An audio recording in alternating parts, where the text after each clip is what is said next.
Nelson-Mandela was a South African anti-apartheid revolutionary, political leader, and philanthropist who served as President of South Africa from 1994 to 1999. He was the country's first black head of state and the first elected in a fully representative democratic election.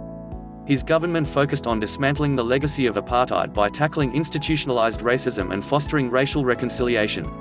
Ideologically an African nationalist and socialist, he served as the president of the African National Congress Party from 1991 to 1997. Mandela served 27 years in prison, split between Robben Island, Pollsmoor Prison, and Victor Verster Prison. Amid growing domestic and international pressure, and with fears of a racial civil war, President F.W. de Klerk released him in 1990. Mandela and de Klerk led efforts to negotiate an end to apartheid, which resulted in the 1994 multiracial general election in which Mandela led the ANC to victory and became president.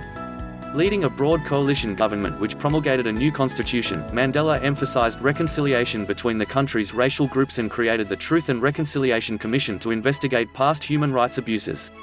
Economically, Mandela's administration retained its predecessor's liberal framework despite his own socialist beliefs, also introducing measures to encourage land reform, combat poverty, and expand healthcare services. Internationally, he acted as mediator in the Pan Am Flight 103 bombing trial and served as Secretary-General of the Non-Aligned Movement from 1998 to 1999. He declined a second presidential term, and in 1999 was succeeded by his deputy, Thabo Mbeki.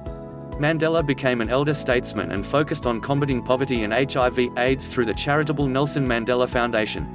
Mandela was a controversial figure for much of his life. Although critics on the right denounced him as a communist terrorist and those on the far left deemed him too eager to negotiate and reconcile with apartheid's supporters, he gained international acclaim for his activism.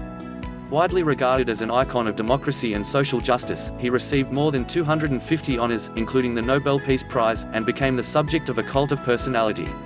He is held in deep respect within South Africa, where he is often referred to by his Xhosa clan name, Madaba, and described as the father of the nation.